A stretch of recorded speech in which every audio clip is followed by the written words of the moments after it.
My name is Kodi Smit-Mcphee, and I'm here at Supanova, signing some pops and pictures and just kind of enjoying the vibe. You pointed up, just like I showed you. I got into it when I was around 9 years old. My father just got me into it as a hobby because he was an actor as well. And it quickly kind of escalated from there. The scale of auditions that I was doing, short films into kind of franchise things and independent movies.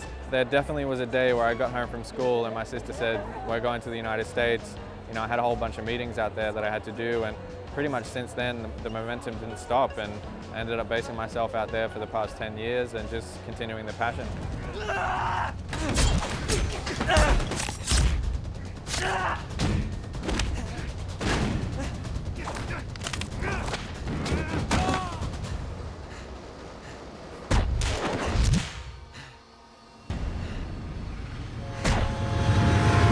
It was amazing to be a part of a huge franchise like XMen. It's definitely different to obviously independent movies. On an independent movie, it's a small cast and crew usually.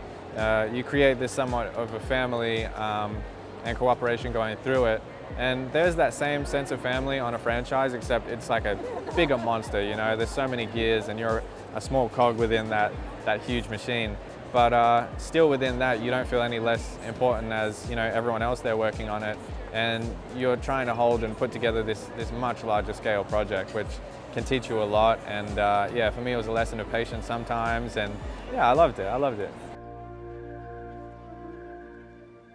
Long lost bro get to squeeze his stinking sister to death or what?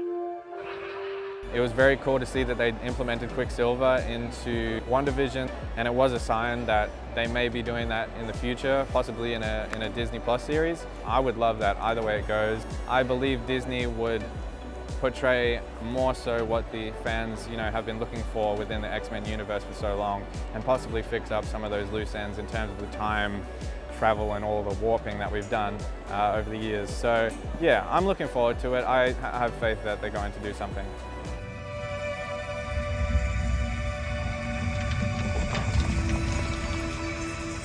I didn't grow up reading superhero comics. I actually grew up reading, funnily enough, like random comics. Like they were Simpsons comics and they were Adventure Time comics and Cartoon Network ones for some reason. That's what I kind of inclined to reading when I was going on these long plane trips to the United States and stuff like that.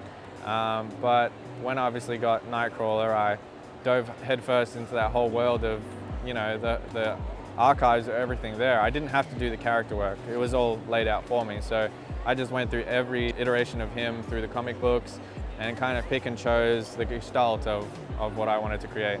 Oh, no. Ain't no electricity. Ain't no running water neither. That's how I got such a good deal on this building. So how do I power my life, Rudy? Why come somebody can't just climb up this pole here and steal it from next door? I'm on it. Working with Eddie Murphy was awesome. I mean, that's like kind of you can't help but be starstruck. Every time I've worked with an A-list actor, of course, you're thinking about everything that they've done and everything you remember them from, but you're also seeing that they're just a normal human being right there in front of you. But when it's someone like Eddie Murphy, like, you can't help but just be in awe. And to see him do his thing and improvise and bring so much life to the set and comedy and humor and joy, it's so cool to see that in person, to see he really is like that, and he's just an absolute icon. It was amazing. He called me a real Hitchcock-looking motherfucker, if I'm allowed to say that, and I'm like, okay, I'll take it. Next on board, I just finished a job in New Zealand called Power of the Dog. That was working with Benedict Cumberbatch, Kirsten Dunst, and Jesse Plemons. Basically us four kind of leading the show and swapping places in between being the lead and support. It's a really interesting piece. And then after that, I was lucky enough to get a job on the Elvis biopic with Baz Luhrmann. And again, like being able to observe Baz, it was something very similar to Eddie, but in a different directorial sense. That he's just an absolute icon. He had no boundaries in terms of creativity, limitations of time, and any of that. He was always a joy to work with, never under stress. And I feel like I took so much from him if I ever wanted to become a director or anything behind the camera. He was just absolutely awesome to work with.